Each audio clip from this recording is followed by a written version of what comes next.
Hello and welcome to the Convey Culture podcast. I have been really looking forward to the start of the year because I have a special guest with me. We've been trying to get this scheduled and mom life and all the things keep coming up. So we were able to get it. And I'm really excited to speak to Jordon Rahmil. Jordan, one of the many reasons I wanted to speak to her is a new mom, which is always a new journey and an expansion of life. And then two, Jordan has been in PR for over 10 years, but for a majority of that journey has worked in the cannabis industry. So if you can just imagine what's entailed in that role and how much changes has happened in that industry, it's really fascinating. And then also just want to hear about different life experiences that really shapes who she is and how she conveys culture. So Jordan, I am so excited to have you here. Thank you. Thank you for having me. I'm so thrilled to finally be here. So very first question, I love for guests to kind of expand on who they are. So in getting to know you, what kind of life experiences or what have been some defining in your moments in your life that really have kind of carried with you into adulthood and just changed the way you parent and operate and all those different elements? Yeah, absolutely. Well, you mentioned motherhood. I will definitely harp on that for a moment. I was a person that didn't really like kids for most of my life, and I didn't really see children as a part of society the way that I do now. I think I had children knowing that maybe I wouldn't like certain stages, and that eventually I do want to have a family, and that was a goal of mine. But I was like, I don't really like babies. I don't really like toddlers. I was really I was really nervous about it, but I have loved like all of it. Of course, it's really difficult in ways that you can't quite prepare for. But one of the things that has changed for me is just really seeing children as a part of society in a way that I didn't before. And the idea of parenting being a community need and something that the community can and should contribute to. I was very much a person that was like, those are your children. That's sweet, wonderful. It's like not really my problem. I sound like such a when I say that, but I really Oh, your perspective on it. You can't know until you have one. And then you're like, well, know. And now it's like someone smiling at my child is like, thank you. Like, thank you for acknowledging her. She's a person, a whole person, and she matters. And I was definitely a jerk before kids, and not that much of a jerk. I was nice to children, I'll just say that.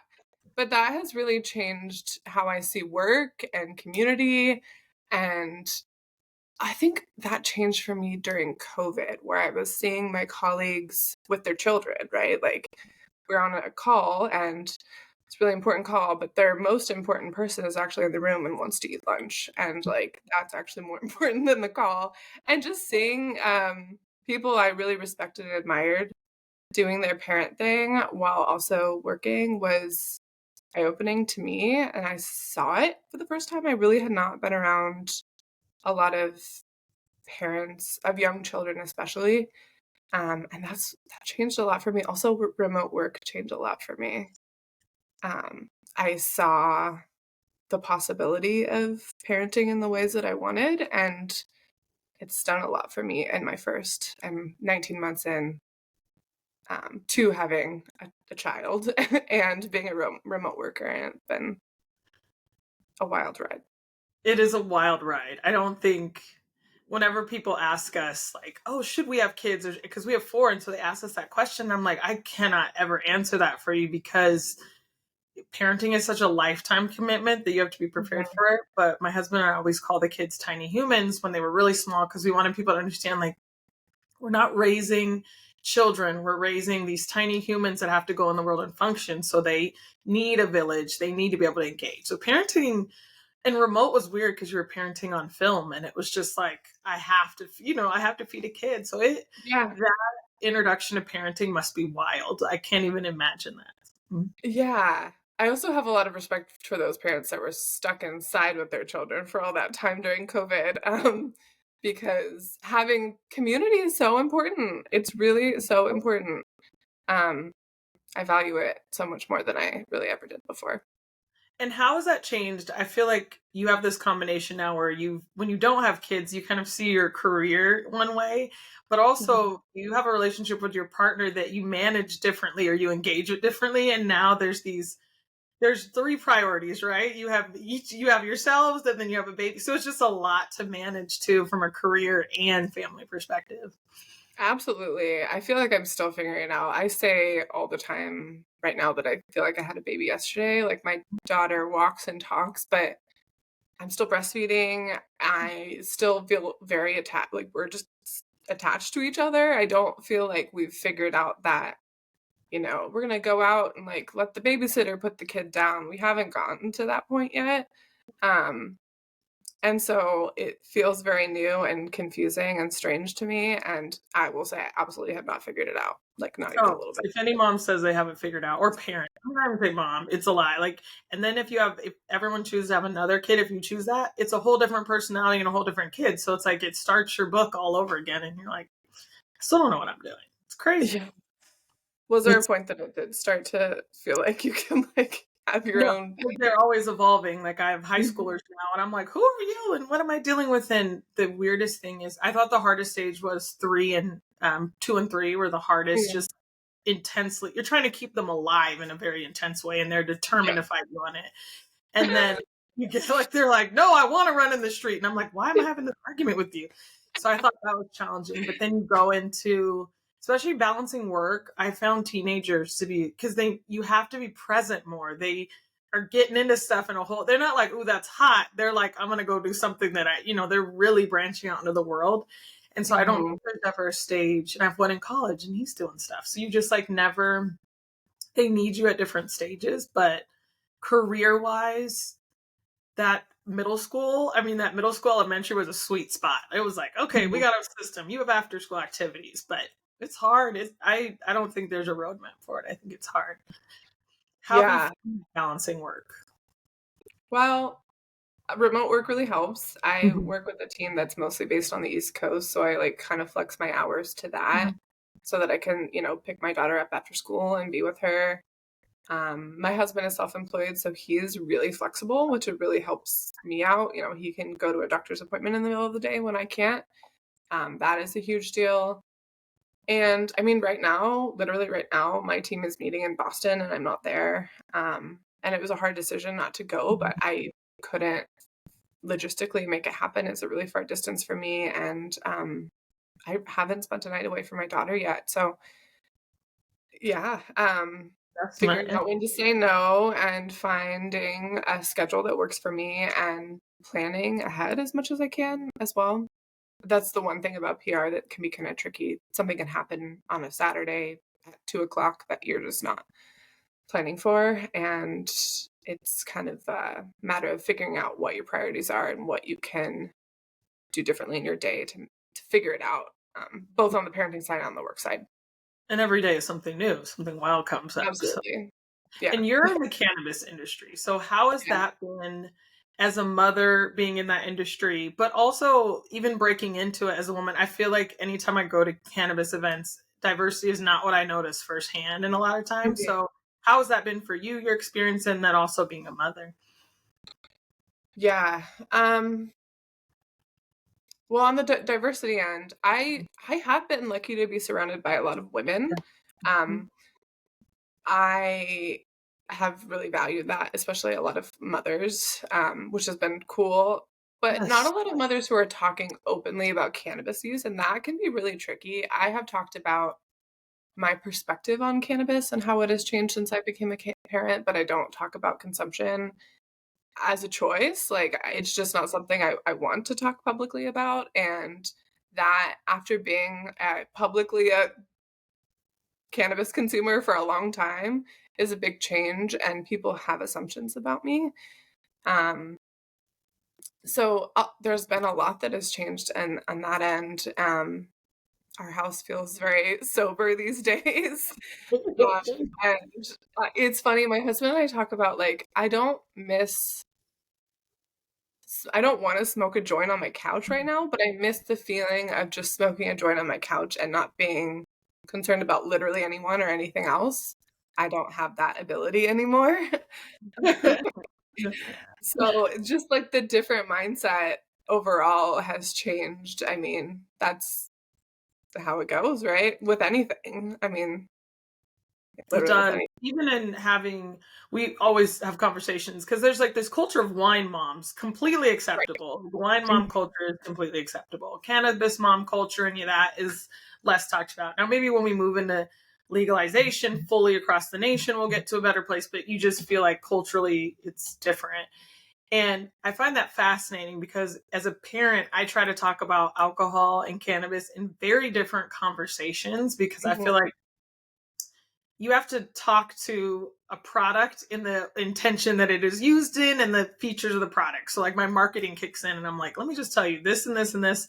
And we want them to go in with facts as well. So I think as a parent, and I also want to be very clear, fentanyl is like, so I feel like you have to have these conversations as parents that my parents didn't have to have. They just got to have these umbrella conversations of like, don't do this, right? As an umbrella. But I think you Mhm. have to have different conversations, even living in Oklahoma where it's medically legal, but in Portland is where they initially grew up. In Portland, you would hear it, see it, smell it everywhere. So it's a conversation that I want to approach and from an educated place with our kids always too. Totally. Um, I have a story that I'm going to tell, and I'm like questioning if I should tell it, but I'm going to. I was at a park. This was like pre-kids. I was at a park consuming. I was smoking a joint with my husband, boyfriend at the time. And there was a family in the pretty far distance walking by, and the kid asked his mom, "What is that smell?" And the mom says, "That's the smell of disrespect." And I just remember being like, "Hey, like I'm far away from any other people and it's not bothering anyone." But I do feel differently about it now that I have a child. It's like one of the many things that I feel differently about. Like same way I feel about smelling cigarettes. Yeah, there's just like a time and a place, and away from children is the best way to do it. And that's just um the right thing to do. Yeah, we always say like there's a reason why there's age limits on it. There's a reason why there's age Oh, limits. So absolutely. the Yeah. product at this age, you at this age you it becomes your own choice. At this age, it's not a choice. So it's Mhm. interesting how you have to balance those conversations. Mhm. But Yeah, yeah, we've also had funny instances where, like, we were in, this magazine called Nestor magazine talking about being parents who work in cannabis and having a child, and one of our daycare teachers saw it, and she was like, "I saw you in a magazine." She didn't know anything about us and obviously learned a lot in that magazine, but I could tell she was, like, not used to having a conversation with the parents of the kids she works with about something like cannabis. She's an adult, she can consume cannabis, obviously not around my child, but, right. it was interesting to have that, like, break that boundary a little bit with her and open it up, and she was uncomfortable, I was cool with it, but, it's a changing conversation for sure when it comes to Cannabis in parents. general. So, What are you yeah. seeing overall in a changing in cannabis culture? Because from a PR perspective, you can see the different commentary you used to have to address versus now. So, what do you feel are some big changes you've seen in the industry over the 7 years? Changes in the industry. Well, I've seen a lot of people change the way they consume just like I'm talking about. I think a lot of people got really excited about being like, consuming all the time Right. in the early 20s perhaps, and, I've seen a lot of people take THC breaks Mhm. and kind of change their approach, consume lower THC products, um, just free up a little more headspace in some ways. Um, so I've seen that happen a lot within the real, like, cannabis community, like the stoners, Right. that has changed among a lot of people that I have known over the years. And I think for that same reason, edibles, I think, have risen in popularity quite a bit. They're discreet, and there's a lot of different ways to access different cannabinoids or CBN and CBD and different types of cannabinoids that you can access with edibles, and they don't have to be super high in THC. So I think that that has been a change I've seen. And then overall, yeah, I mean, we were just kind of talking about dry January internally, and actually there's a Bloomberg story about it today featuring our CEO. And topics like dry January and this connection to not drinking alcohol has opened people up to talking about cannabis. They're like, I'm here because I'm not drinking this month and I want to try something and like relax after work. And a lot of those folks have been Gen Z, and a lot of Yeah. Gen Z is coming to cannabis instead of alcohol, which has been interesting to see. It's interesting, even looking at the alcohol rates. I was just reading another article that was saying, I think it was in the Times, it was saying how much drinking is dropping in millennials. And it's Hmm, for various reasons. It was one of the reasons they said was cannabis and choosing other things. Other thing was the cost of cocktails. Like they were saying the cost of cocktails just doesn't have the ratio. And also to absolutely. go out now, millennials are hitting a different life stage as well. So it's fascinating to see that your life stage also can change your consumption habits and what you're doing, but it is fascinating as more and more states are legalized to see what happens in that state with alcohol consumption. And I don't think it's an either or, but it is fascinating to watch for that takeaway. No, I agree. I also, when I was pregnant, a zero proof bar opened in Portland. Mhm. And it was pretty fun to go while I was pregnant when I definitely wasn't drinking. And it's just nice to have a nice drink sometimes, or like a nice little moment to yourself. Like I drink those poppies or Olipop drinks sometimes to just be like having a little drink. But it's not Well, like obviously. no, like Kin, I think that's the name of the brand. Kin, Yeah, I love yeah. to drink, and I'm like, I don't want alcohol because I want to sleep well, but I need to Right. wind down. And so it's like, how Yeah. do I make this a little bit more of a cocktail? Right. Because I don't know, something about remote work, I will say, for a while, I think in 2020, people leaned into drinking because they were home. And then you realize if I'm going to be here forever, I can't have this kind of ongoing habit. So you see people finding other ways to calm themselves as well. Yes. That I totally understand. I will I will say I haven't found my way yet after a very long day with the toddler. I haven't figured out how to wind down. I'm not Well, I don't consuming know about cannabis that. yet. Yeah, I don't know how you do that. Every week is a new adventure in their world. So it's like, Yeah, and we're still not sleeping over here. I didn't expect that. I hear these moms who are like, oh my gosh, my kid sleeps tonight. Of the three kids, so my oldest son is my bonus son, slept like a dream, not my genetics. Amazing. Next three sleep like trash, and until they hit like 5 years old, and then they'd sleep great, never want to be disturbed and take naps. But man, I did not get the sleep thing figured out. I Oh, think 5? is like, yeah, oh, I have four. I have four. Yes, and it's so many. Like I'm not. Well, I don't say that number with like a pride, like four. I say it with like four, and I love them each individually. Not a number I recommend as a holistic like thing, but it's tons of Yeah. children.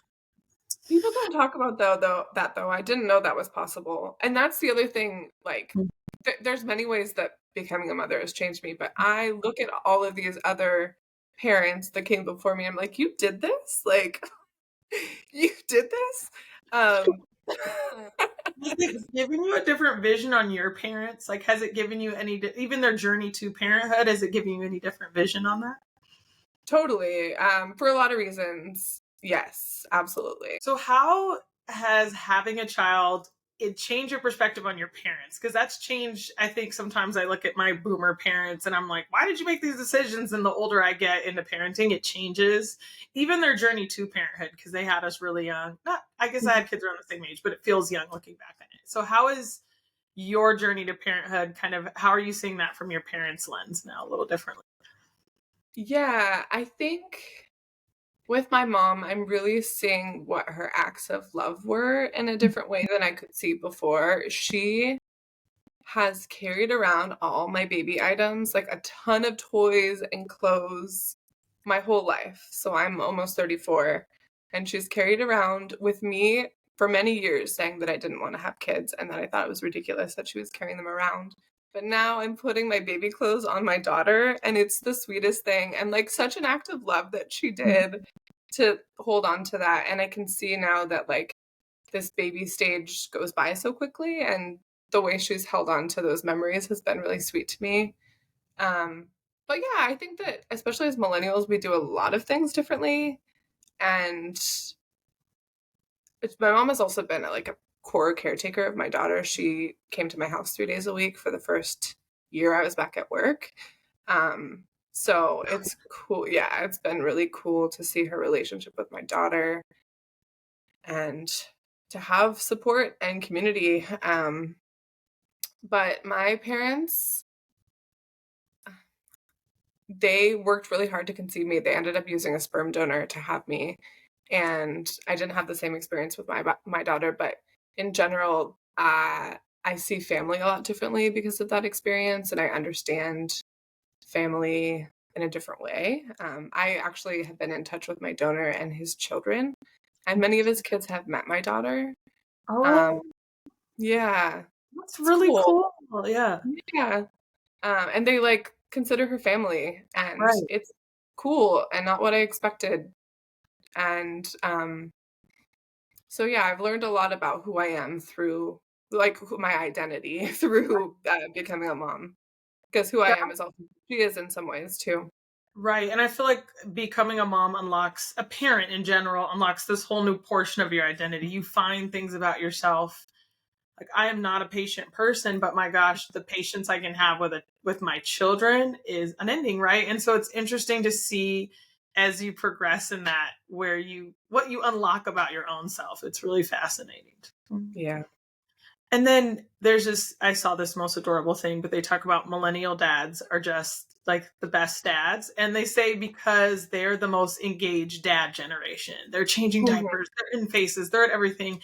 And because they've been kind of in the society that's moving towards gender equality, but moving towards gender equality, so they don't see the same gender roles. So, what has been your husband's kind of experience with kind of the foray into parenthood? Yeah. That's been interesting for all of us for sure. He has taken more of a hit on his career to parent than I have, because I've had this like um, consistent full-time job. He is self-employed, so he can flex his schedule quite a bit more, but that has meant more time away from work. And he also takes every Friday with our daughter because she doesn't have Montessori school that day. But he's been a very active parent in all the ways that I would want. I was actually just looking back. My mom recorded a whole year of, I guess it was 1991. I was a year old in 1991. She gave me this journal where she recorded every day, like a little note from every day. And I Wow. got to May, so I must have been like 16 months. Um, and there was all these notes from my dad, and he was writing about how he was getting to know me better during It's the 16 months, because my mom was on her first work trip and she had just gone back to work. I think she had a little more than 9 months of maternity leave. But it was just interesting to read that because my husband knows my daughter very well at 19 months. And I think my dad was working a lot and traveling a lot when I was a baby. I don't think he took parental leave. So that's a big difference. big And difference. something that needs to change is to give all parents more access to parental leave, not just the birthing parent. Um, so because of my husband's flexible schedule, he's been able to do that for himself. But I don't know what it would have been like if he didn't. And I feel so much empathy for other parents that didn't have that experience. I don't know what I would have done without that.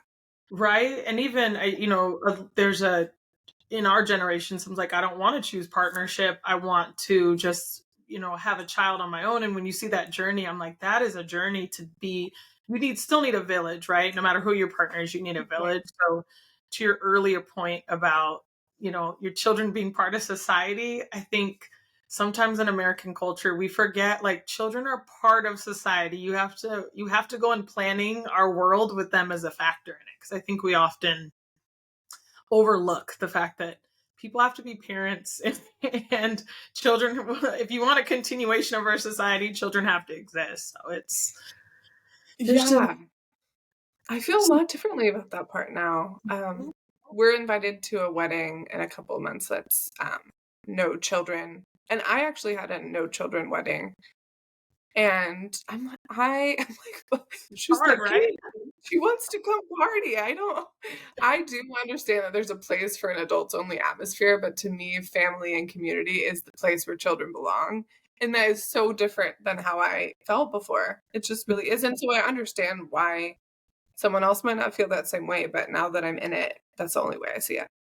Oh, those no child wedding. I love a wedding. I also love a no kid wedding sometimes. I love dancing and, I'm like, I Sure. don't know about my kids, but man, when you get invited and a friend says it's a no kid wedding, And I'm like, here's the thing though, I have to find a babysitter. Like it goes from costing one amount to like a whole different. So it's just, it becomes a different investment. But I'm like, it's your day.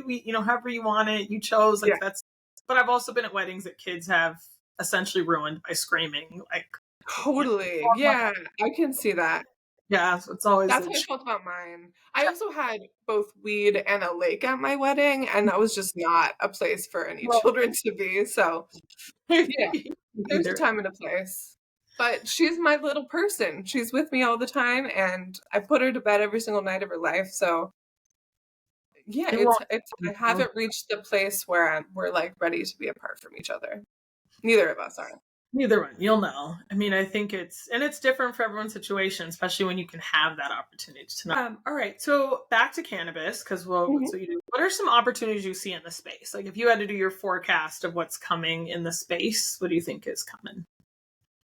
Ooh, what do I think is coming? Well, I think one thing that I've heard Mary Pryor talk about really thoughtfully is the fact that cannabis is not a profitable industry yet in the ways that people want it to be. So I think, I've seen there's been a lot of activity in states like New York, and I think a lot of hopes and dreams around what could be possible. And it's just a hard industry. It really, really is. And for that reason, I think I'm seeing a lot of people switch from maybe being growers or producers of products to working more on the ancillary side, like on the marketing side, or working on sales for a bigger brand. I'm seeing just within the industry that kind of change where entrepreneurs can only go for so long until they need to kind of transition their plan. That's not to say that I don't think it's worth investing your time and energy in cannabis in the long run, but it is a really tricky industry if you want to own a business. Yes, yeah. That's why I'm really grateful for my job. um, and then as far as on that same note, there's been a lot of consolidation and a lot of M&A activity in the industry. So that I think will continue. And on the Mhm. product side, just more innovation. There's like a lot of exciting things happening, especially in new markets where adult use has recently become legal, like New York, like New Jersey. Um, it's still an industry where every state is regulated its own way. So for me, I'm working in 16 states at a time. It's hard for me to get to know every single brand in every state and understand all of our competitors in every state. Um, because there's so much activity just in that individual state around innovation and marketing and Laws the and culture of cannabis in each state too. And yeah, the laws around it. But because of the laws, it's like insulated just to the state for the most part, unless they're a bigger brand that is in multiple states. So that's kind of fascinating. But I'm interested to see how that changes because there are a lot more MSOs popping up, multi state operators that grow from one state to two or three or 16. And I see that continuing to happen. I know, I do wonder how full nationwide legalization, like there's always going to be varied rules by state. I'm sure similar to alcohol, like there's certain states that have restrictions on what to sell. But I'm fascinated when it gets to a national level, what that looks like for some of the large, well-funded companies who aren't in the cannabis space who can quickly jump in. Like how will that change the whole landscape? I think a lot of the CPG companies who would have never like touched it, as soon as it gets legal, will definitely want a piece of it. You're already seeing that crop up a lot with CBD adding to things. So I'm curious what this looks like. But I don't know Hmm. if that's 5 years away. If we're 10 years, that timeline seems so. I'm not sure what that timeline will look like for full national legalization. Yeah, it is interesting. And it's also, I mean, the cannabis enthusiasts, the people Mm-hmm.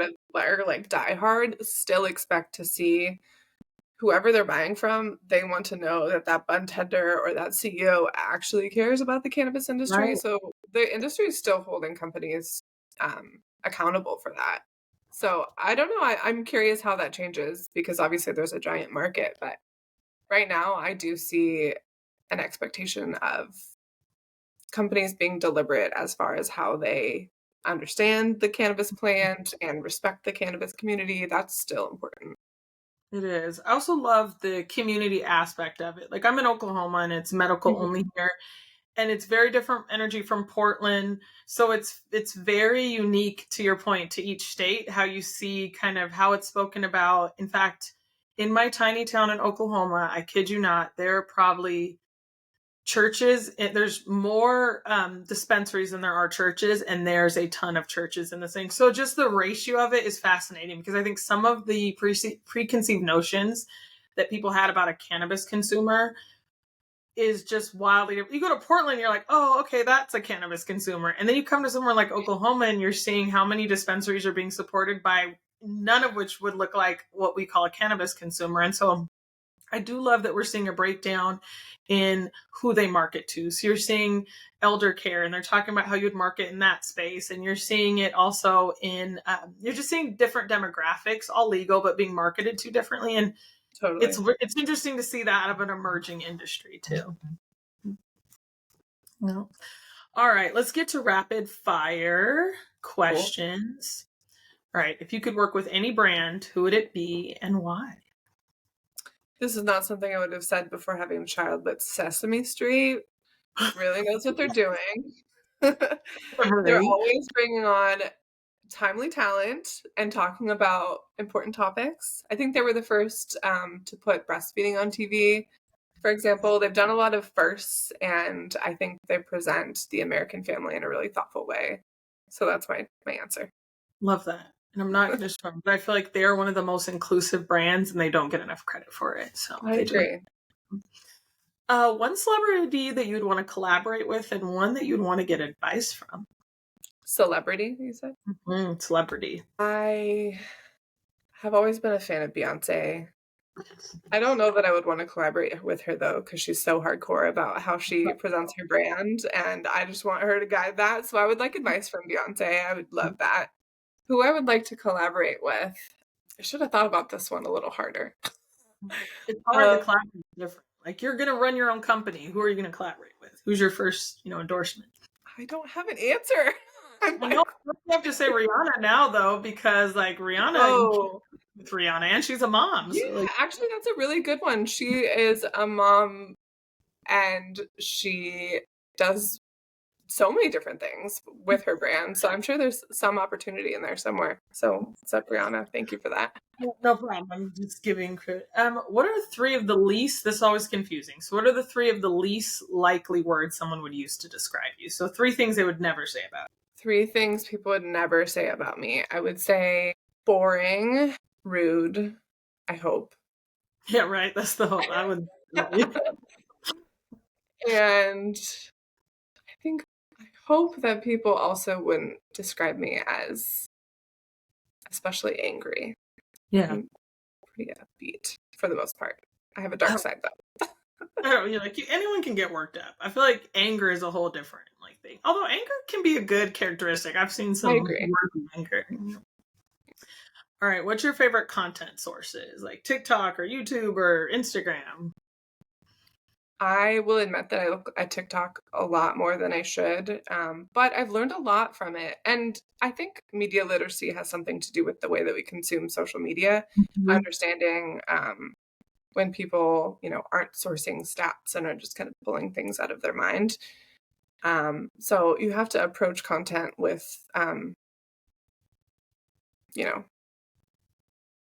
just some thoughtfulness and understanding, like if it's true or not. But I've learned a lot about parenting on social media, especially on TikTok. I do spend a lot of time on Instagram as well, but Twitter, I will never stop using Twitter, and I refuse to call it X. But when I first started my career, Twitter was just becoming a thing especially for corporations, and I helped get a lot of my clients on Twitter. And I remember I had a boss who told me just to spend my first 15 minutes of my day on Twitter reading news and opinions, and it has stuck with me my whole career, and I'm glad, because I feel like I know what's going on most of the time. I know it's changed so much. I used to feel like it was so easy to do it, and now things are so crowded. But I agree with you. It's like, how do you have those certain news sources Do you feel like because you're in PR, I'm doing a one-off, so just forgive me, because you're in PR and even as someone in advertising, I feel like I have to stay on social media because then I don't have reference to like trends or what's happening. So do you feel pressure to be on it? Absolutely. And it helps me do my job better. I feel pretty strongly about that, but I also think there's this balance that needs to happen where I often go to social media thinking this will benefit for me, like this will do something good for me. I will learn something. I will find out information that pertains to my job, but it turns into me looking for it and not finding it sometimes. And Yes. there's a balance as far as scrolling goes. You can only It is. take it so far. Good. I had to take a TikTok pause. I'm like, why am I every time grabbing my phone? So like whenever I see myself too attached. So okay, back to rapid fire. There we go. If you devoted your rest of your life to a social impact cause, what would you choose? I should have prepared more for these. Okay, what like Uh, it speaks your heart? That's what I always think it is. Mhm. yeah, I've learned a lot about the topic of hunger over the past Mhm. several years and just the idea that people in your community are hungry right now and you might have a full fridge. And that goes back to what we were talking about with community. I think solving hunger within our communities is a really big need that isn't addressed often. We try to put food in like local food. We have like refrigerators all over Portland that are for anyone to access. And there's little things that we can do that make an impact in that way. But it's shocking how many hungry people live in our communities. It's shocking to me, and even children. I think children is what Yeah. like missing a day of school and school lunch means that to me is the most heartbreaking thing. And I some of the sweetest things I think people can do is pay off someone's student debt that they have on their lunch Mhm. card. And I'm like that, those little acts of hunger, because it is just insane to think that we have Right. this waste in a country that Yes. That's it. The waste part is a huge deal. That's very true. And the other thing I learned recently is that summer is actually the time when children are hungriest because they don't have those active that school access. programs. It is. That's definitely a worthwhile cause. Lastly, you have, or no, one more. You have $500 to spend on something selfish. What are you buying? First thing that comes to mind. It cannot be fear Plants. Yeah. plants. That was an easy one. Yeah, I have over the years collected indoor plants, but then when I got pregnant, didn't have as much room for plants. I have flowers behind me. I've just started being really into making flower arrangements, Yes. and I'm also transitioning my yard to be native plant certified. So I'm just like Ooh. in it with plants right now, outdoors specifically right now. Okay, so plants. That was an easy one. All right. And Mhm. lastly, and I hope you can say yes to this, would your 12-year-old self think you're cool? I think so. Yeah. Yeah. It's like an interesting age because you can remember being 12. So it's always fascinating. Like, what did you want to do at 12? So I love when people can say yes when you're like, Yes. Yeah. I think that version of me would be surprised at like how peaceful and content and sure of myself I am now as an adult because I was very confused and sad at that age. yeah, it's a hard age. um, It's a hard age, especially yeah, for girls, I think, too. I think so too. I know I'm nervous about that time. You'll be all right. My You, daughter. Yeah, I haven't been through it yet, but you'll be all right. I have the utmost confidence you as a mother. Well, thank you. which I feel like more people should say that to parents is like, you're doing a fantastic job. I think people always want to give opinions, and I'm like, no, just tell them they're doing a fantastic job. Parenting is hard. You don't know that kid. You're not their mom. You're not their dad. You're not their person. Just tell them good job. You're killing it as a parent. Congratulations. Yeah, means a lot. Thank you for saying that. And I don't know if you're saying it to me, but I'll take No, it. I'm definitely saying it to you. You receive all that energy to you as a parent. All right. Well, this has been wonderful. I'm so glad we could make this conversation happen. Anything else you want to share? Anywhere people can find you to connect and hear more about you? I am all over socials, Twitter and Instagram and LinkedIn, especially. Don't follow me on TikTok. That's private. Nothing. Yeah. But thank you so much for this. It's been fun.